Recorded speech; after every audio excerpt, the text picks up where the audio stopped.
আমি চিন্তা করছি ওর পেটে যেটা আছে আমার নাতি, ওর জন্য যত্ন আত্তি করছি ওই নাতিকে আমার। কেন মা, নাতনি হওয়াটা অলক্ষের কথা নাকি? মা নাতি হোক কিংবা নাতনি, যেই আসুক সে তো আমাদের সন্তান মা। আমরা তাকে ভালোবেসেই কোলে তুলে নেব।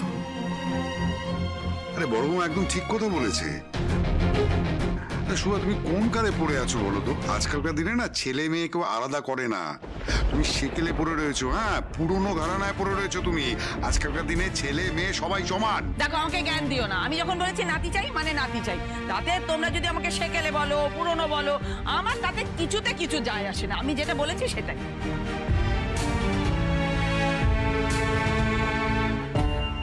কেন মা, বড় বৌদির মেয়ে হলেই বা ক্ষতি কি? আজ তোমার সংসার যে সুখের মুখ দেখছে সেটা কিন্তু একটা মেয়ের জন্যে। হ্যাঁ, তার জন্য ঝক্কি কাম পোয়াতে হচ্ছে না। ঝক্কি? কি ঝক্কি পোয়াতে হয়েছে তোমাকে? মা আমিও তো একটা মেয়ে, আমার জন্য তোমার কি কোনো রকম কোনো ক্ষতি হয়েছে? ছোট মুখে বড় কথা একদম বলবি না।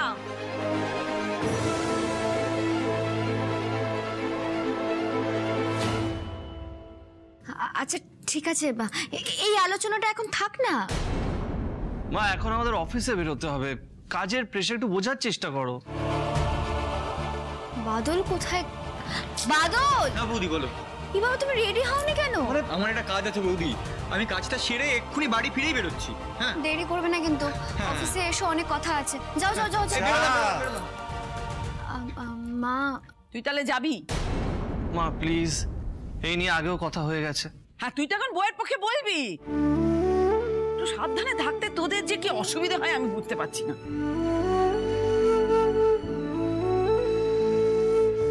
মা শুনুন না, আমি তো এখন নিজের খেয়াল রাখতে পারছি বলুন। আমি আপনাকে কথা দিচ্ছি, যখন আমি পারবো না তখন আমি নিজে থেকে আপনাকে এসে বলবো। আর কি বলবো, কেউ তো আমার কথা কোনো গেরাচ্ছি করে না। যাকে এখন আর আগের মতো ওই খালি পেটে যাসনি, একদম ভর পেটে তবে যাবি, বুঝতে পেরেছিস? আর টিফিন দিয়ে দিচ্ছি, দয়া করে সেটা নিয়ে যাবি, বাইরে থেকে কোনো কিছু খাবি না। দুজনকেই টিফিন দিচ্ছি, ঠিক আছে?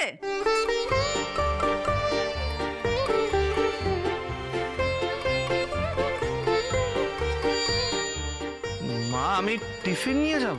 সেটাতেও খুব অসুবিধে? হ্যাঁ না না মা, আপনি টিফিন বানিয়েছেন? ও না নিকমা, আমি নিয়ে যাব। আজকে থেকে আমি কোনো বাইরের খাবার খাবো না। উদ্ধার করলি আমাকে। যাই টিফিনটা নিয়ে আসি।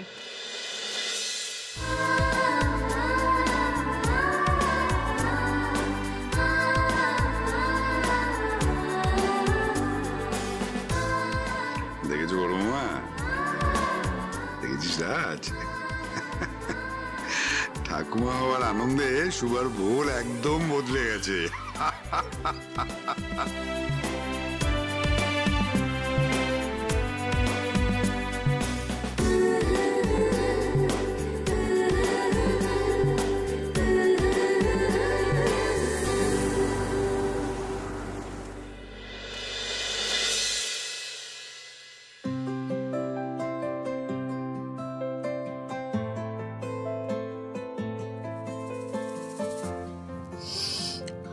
কি সুন্দর।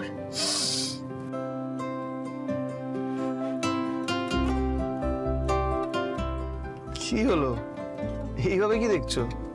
মারে দেখবো না, দেখছিলাম মা কি টিফিন দিয়েছেন। এতে আবার দেখার কি আছে শ্রী? দেখবো না মানে? এই জানো তো, মানা আজ প্রথমবার এতটা যত্ন নিয়ে আমার জন্য কিছু বানিয়ে দিয়েছেন। টিফিন বানিয়ে দিয়েছেন আমাকে, সেই স্কুলবেলার কথা মনে পড়ে যাচ্ছে জানো। আচ্ছা, তোমাকে মা এইভাবে টিফিন করে দিত নাকি? একদম ঠিক ধরেছো। আর আমি তখন কি করতাম জানো, ঠিক এভাবেই উকি মেরে হা করে টিফিনের দিকে তাকিয়ে দেখতাম যে কি টিফিন দিয়েছে। আর পছন্দের টিফিন হলে কি করতাম? বাবা, তাহলে তো আর কোনো কথাই নেই, আনন্দ একেবারে আত্মহারা টুক করে একদম মুখেও পুড়ে দিতাম। এই জানো তো রাজ, হঠাৎ করেই না সবটা কিরকম অন্যরকম লাগছে, খুব ভালো লাগছে জানো। এই শোনো না, বুঝলাম আমারও না ওরকমই ফিলিংস হচ্ছে, সবকিছু যেন ভালো লাগছে। মুহূর্তের মধ্যে সেই ছোটবেলায় ফিরে গেলাম। আরে যদি সেই স্কুল লাইফে ফিরে যেতে পারতাম কি ভালো হতো বলো। সত্যি রাজ, যদি আমার কাছে একটা টাইম মেশিন থাকতো না, একবার হলেও সেই ছোটবেলার দিনগুলো ফিরে যেতাম। আর শুধু মায়ের হাতের টিফিন নয়, যে বন্ধু যেরকম টিফিন আনতো, মানে সবাই মিলে ভাগাভাগি করে খাওয়ার মজাটাই অন্য ছিল। না ছিল কোনো ইগো, না ছিল কোনো লজ্জা, ছিল শুধু মন খোলা আনন্দ আর অপরন্ত ছেলে মানুষ। একদম ঠিক বলেছো। কিন্তু এখন দেখো, ভেবে চিন্তে কথা বলতে হয়, ভেবে চিন্তে মানুষদের সাথে মিশতে হয়। কত হ্যাপা, তাই না? বাবা, আজ আমার বউ দেখছে একটু বেশি হ্যাপি। বেশি না, ভীষণ ভীষণ ভীষণ হ্যাপি। মা আজ প্রথমবার টিফিন বানিয়ে দিয়েছে। মায়ের ভালোবাসে বলে কথা, আমি ভীষণ খুশি।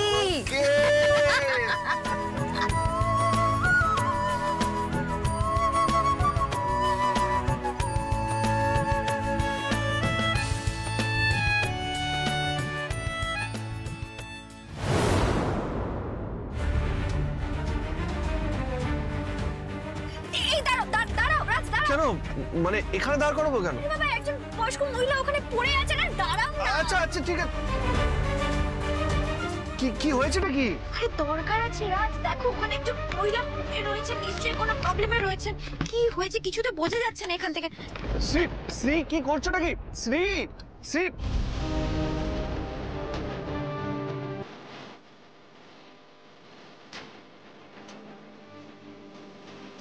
সরো সরো। কি এ বাবা, গাটা গরম। ওনার কি হয়েছে, এভাবে পড়ে আছেন কেন? কেউ কিছু জানেন আপনারা? উনি রাস্তাতেই পড়েছিলেন। কিন্তু ওনাকে দেখে তো ভালো বাড়ির মানুষই মনে হচ্ছে। আচমকা এখানে কি করে পড়ে গেলেন? আমি তো কিছুই বুঝতে পারছি না, কি হয়েছে? কি হলো শ্রী, ওনার কি হয়েছে? দেখো না, উনি এখানে এভাবে পড়ে আছেন, গায়ে জ্বর, গুরুতর অসুস্থ উনি। আমার মনে হয় ওনার হয়তো আশেপাশে কোথাও বাড়ি, হয়তো রাস্তায় বেরিয়েছিলেন আর আচমকাই মাথাটা ঘুরে গেছে, অসুস্থ হয়ে পড়েছেন। হতে পারে দিদি, আপনি ঠিকই বলেছেন। না দিদি, আমি ওনাকে দুদিন ধরে এখানেই দেখছি। আমি কথা বলেছিলাম ওনার সঙ্গে, তখন উনি বলেছিলেন ওনার ছেলে নাকি ওনাকে এখানে বসিয়ে দিয়ে গেছেন, আর বলেছেন মা আমি একটা জিনিস আনতে ভুলে গেছি, তুমি এখানে একটু বসো, আমি এক্ষুনি আসছি। আর সেই যে গেছে, আর আসেনি। আর এখন দেখছি এই ঘটনা। ছি ছি ছি, এরকম সন্তান হয়? মায়ের সাথে কি এরকম করে? কি সাংঘাতিক ঘটনা! কি করে যে এত নিষ্ঠুর হতে পারে, নিজের মায়ের সাথে কি এরকম করতে পারে? এই বয়সে কত কিছু না সহ্য করতে হচ্ছে ওনাকে। মাসিমা আমাকে বলেছিলেন উনি নাকি সুগারের পেশেন্ট। সুগারের পেশেন্ট? এ বাবা, তাহলে তো লাইফ রিস্ক হতে পারে। এই রাজ, আমাদের ইমিডিয়েট কিছু করতে হবে। আমাদের সার্ভিস আছে তো, আমাদের সার্ভিস তো সবার জন্য। শ্রী বলছিলাম, আমি কি থানায় একবার কল করি? আরে বাবা, থানায় খবর দিতে দিতে লেট হয়ে যাবে। ভাবতে পারছো একবার যদি সুগার ফল করে কি হতে পারে? Life risk.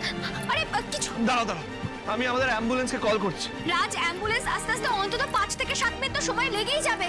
আমাদের গাড়ি আছে তো, বলছো ওনাকে একটু গাড়িতে নিয়ে যাবো, একটু হেল্প করুন না ওনাকে। হ্যাঁ, আপনি একটু সাহায্য করুন, গাড়িতে তুলে দিন প্লিজ প্লিজ, আপনারা সবাই মিলে একটু সাহায্য করুন প্লিজ।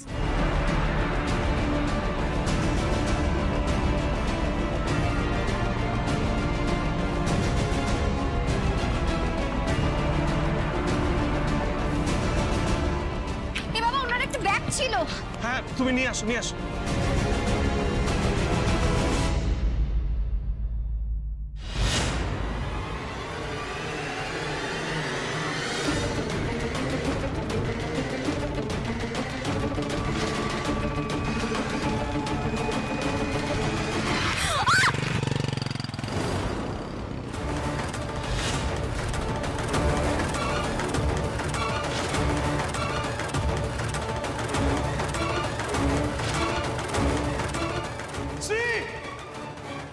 এর মধ্যেই ওই আচারটা রাখবো। নোংরা ছিল, নোংরার মধ্যে তো রাখা যাবে না। এখন শ্রীকে পরিষ্কার পরিচ্ছন্ন জায়গায় খাওয়াতে হবে, নাহলে তো পেটেরটার ক্ষতি হবে। আর এই ক্ষতি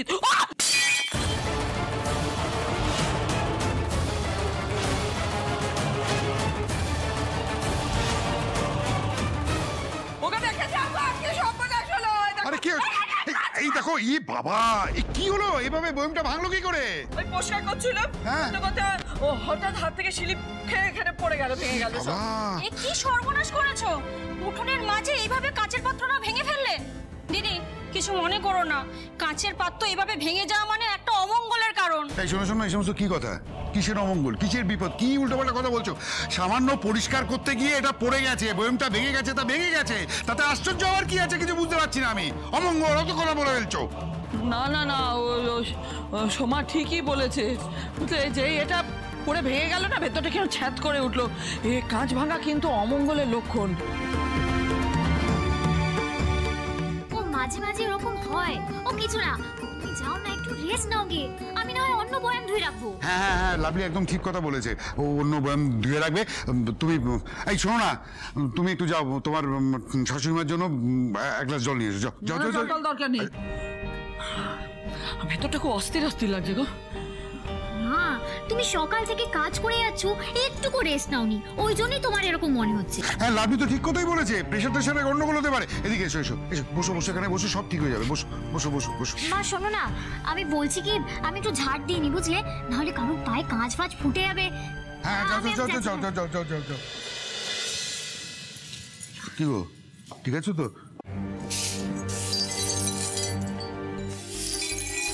এই এই, তোর সব ঝাঁটার দেওয়ার দরকার নেই। আমার মনটা কিন্তু কুডাক ডাকছে, মনে হচ্ছে কিছু একটা হয়েছে। সেই জন্যই তো বলছি, কাঁচ ভাঙা শুভ না। হ্যাঁ, তুই এক কাজ কর তো, এবার ফোন করে খবর নিতে অফিসে সব ঠিক আছে কিনা। আরে কি শুরু করলে তুমি? আচ্ছা, আমি কিছু বুঝতে পারছি না। মানে ওরা নিজেরা কাজ করবে না, তোমার দুশ্চিন্তার জন্য ওরা পাগল হবে? আমি কিছু বুঝতে পারছি। তুমি যাই বলো না কেন, আমার মন বলছে কিছু একটা ঘটনা ঘটেছে, কিরকম একটা উথাল পাতাল হচ্ছে মনের মধ্যে। তুই কি কথা বলছিস, শুনতে পাচ্ছিস না? সবসময় তো ফোন নিয়ে এরম এরম এরম এরম করতে থাকিস। এখন বলছি কানে যাচ্ছে না কথাটা। যাচ্ছি যাচ্ছি যাচ্ছি, যা, তাড়াতাড়ি যা।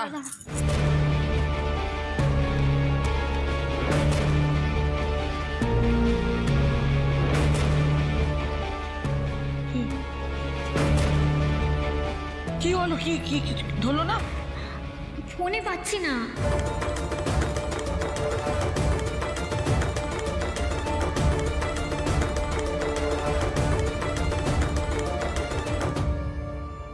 শ্রী শ্রী শ্রী, কি হয়েছে তোমার? শ্রী শ্রী, তোমার কি হয়েছে? শ্রী শ্রী, চোখ খোলো। শ্রী, চোখ খোলো, তোমার কিচ্ছু হবে না। শ্রী শ্রী, চোখ খোলো। শ্রী শ্রী শ্রী, চোখ খোলো, তোমার কিচ্ছু হবে না। শ্রী, সারা দাও। শ্রী, কি হয়েছে তোমার? শ্রী, দাদা, শ্রী শ্রী, কি হয়েছে তোমার? শ্রী, চোখ খোলো। দাদা, হাত দেরি করবেন না, উনি সেন্সলেস হয়ে গেছেন। ওনাকে আপনার গাড়ি করে হাসপাতালে নিয়ে যান। হ্যাঁ হ্যাঁ, আপনি একদম ঠিক বলেছেন। এক্ষুনি শ্রীকে হাসপাতালে নিয়ে যেতে হবে। শ্রী শ্রী, চলো চলো চলো। শ্রী,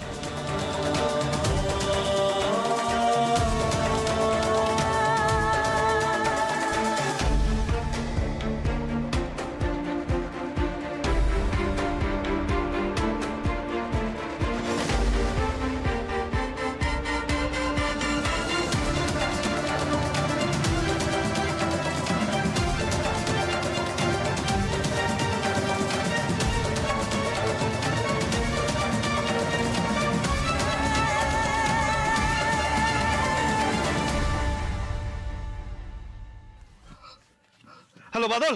হ্যাঁ দাদা বল। বলছিলাম তোর বৌদির অ্যাক্সিডেন্ট হয়ে গেছে। কি কি বলছিস তুই? এক্ষুনি সিটি হসপিটালে। হ্যাঁ হ্যাঁ, এক্ষুনি। হ্যাঁ হ্যাঁ।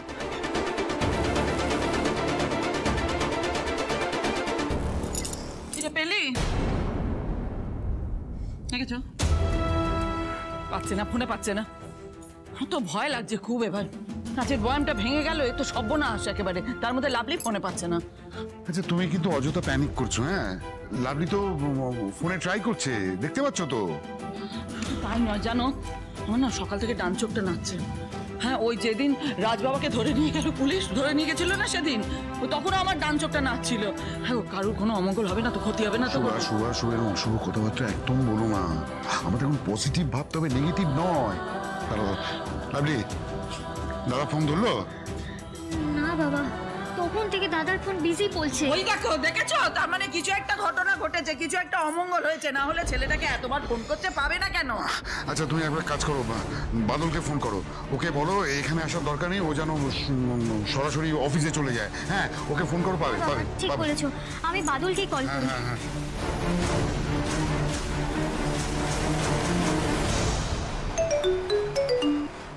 হ্যাঁ হ্যালো বাদল, বলছি তোর দাদার সঙ্গে কথা হয়েছে রে? আমি অনেকক্ষণ থেকে কল করে আছি, দাদার ফোন বারবার বিজি বলছে। লাভলি সর্বনাশ হয়ে গেছে। দাদা আমাকে এক্ষুনি ফোন করেছিল, বললো বৌদির নাকি অ্যাক্সিডেন্ট হয়েছে।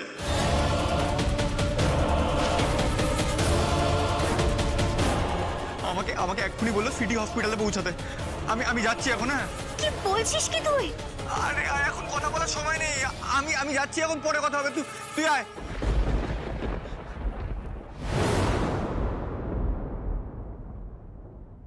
কিরে, কি হয়েছে? কি হয়েছে বল। হ্যাঁ কি বলো বাদল? মুখটা এরকম শুকিয়ে গেছে কেন? সত্যি কথা বলবি কিন্তু। লাভলি চুপ করে থাকো না, বলো কি বললো, বলো বলো। সর্বনাশ হয়ে গেছে গো, দিদির অ্যাক্সিডেন্ট হয়েছে।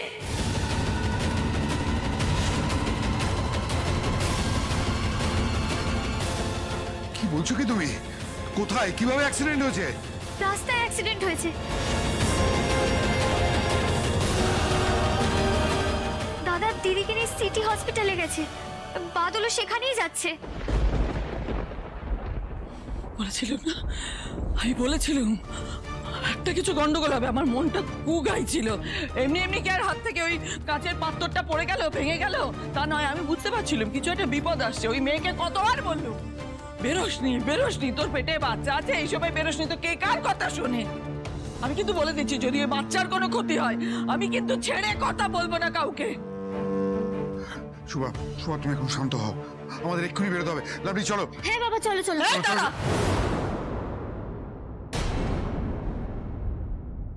আমিও যাবো তোমাদের সঙ্গে। না না, তুমি কেন যাবে? না, আমি তোমার যাবো। যেতে হবে না, আমরা খবর দেবো তোমাকে। আমি যাবো, যখন বলেছি তখন যাবো। আমাকে আর কেউ আটকানোর কোনো চেষ্টা করবে না। আমার ছেলের বউ, তার বাচ্চা হবে, পেটে বাচ্চা, তার অ্যাক্সিডেন্ট হয়েছে, আর আমি বাড়িতে বসে থাকবো? তা কখনো হয়? চলো আচ্ছা চলো চলো চলো চলো চলো চলো। চলো।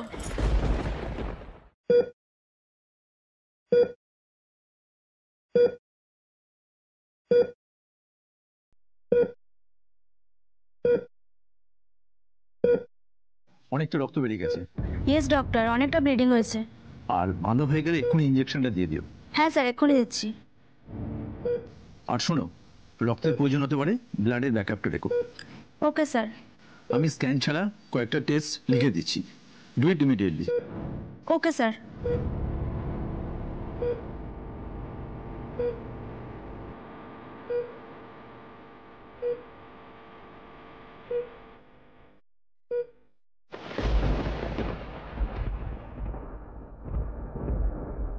দাদা, দাদা এসব কি করে হলো? বুঝতে পারছি না রে, সবকিছু কেমন একটা গলে যাচ্ছে, মনে হচ্ছে সব শেষ হয়ে গেল। না দাদা, আমার খুব ভয় লাগছে এবারে। লাভলি আমায় ফোন করেছিল, আমি না বলে দিয়েছি ওকে সবটা। বাড়িতে এসব শোনার পরে যে কি অবস্থা কে জানে এখন। বাদল তুই বাড়িতে জানিয়েছিস? মানে তুই বাড়িতে জানাতে গেলি কেন? মানে আরে তুই বুঝতে পারছিস না, একটা এত বড় ঘটনা মা বাবাকে জানাবো না? আমি ঠিক সময়ে জানাতা। ডক্টর ডক্টর শোনো না, বলছিলাম শ্রী কেমন আছে? ও ঠিক আছে তো? ও ঠিক হয়ে যাবে তো? সব ঠিক আছে তো? আপনি ওনার কে হন? আমি ওর হাজবেন্ড। আমি ওকে এখানে এনেছি। বলছি ডক্টর শ্রী এর জ্ঞান ফিরেছে তো? না, এখনো পেশেন্টের জ্ঞান ফেরেনি, সেটা আমার কাছে দুশ্চিন্তার বিষয়। অনেকটা ব্লাড বেরিয়ে গেছে, আমরা স্ক্যান করার ব্যবস্থা করছি আর কয়েকটা টেস্ট করছি।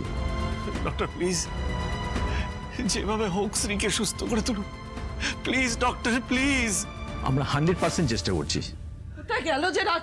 এই তো ও রাজ বাবা, রাজ বাবা, বৌমা কেমন আছে? হ্যাঁ, পেটের বাচ্চাটা ঠিক আছে তো? কি বলছেন কি? Patient pregnant?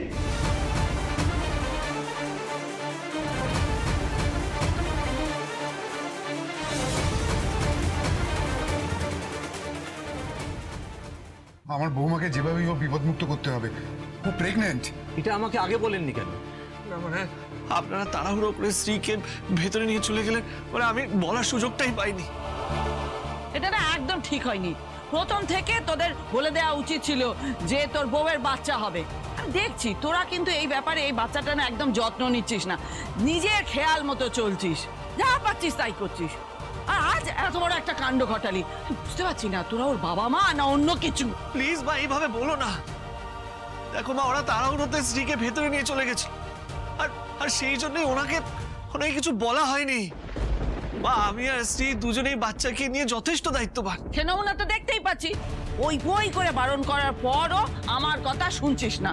যদি আমার কথা শুনতিস তাহলে এই কাণ্ডটা ঘটতোই না। শুভা, দয়া করে তুমি থামো।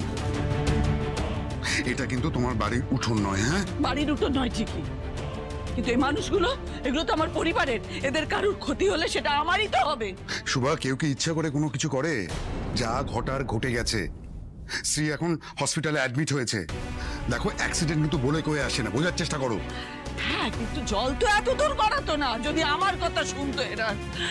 ঠাকুর, কি হবে এখন কে জানে। ঠাকুর দেখো, ঠাকুর, ঠাকুর দেখো। শুভা, চুপ করো, চুপ করো শুভা।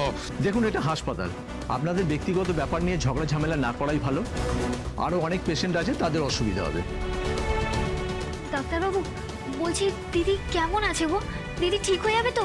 কোনো বিপদ হবে না তো? দেখুন, এখন কিছু বলতে পারছি না, আমরা কয়েকটা টেস্ট করছি, তারপর সবকিছু জানাবো। ডক্টর বলছিলাম স্ত্রীর জ্ঞান কখন ফিরবে? সেটাও বলা যাচ্ছে না, 1 ঘন্টাও হতে পারে বা 3 দিনও হতে পারে।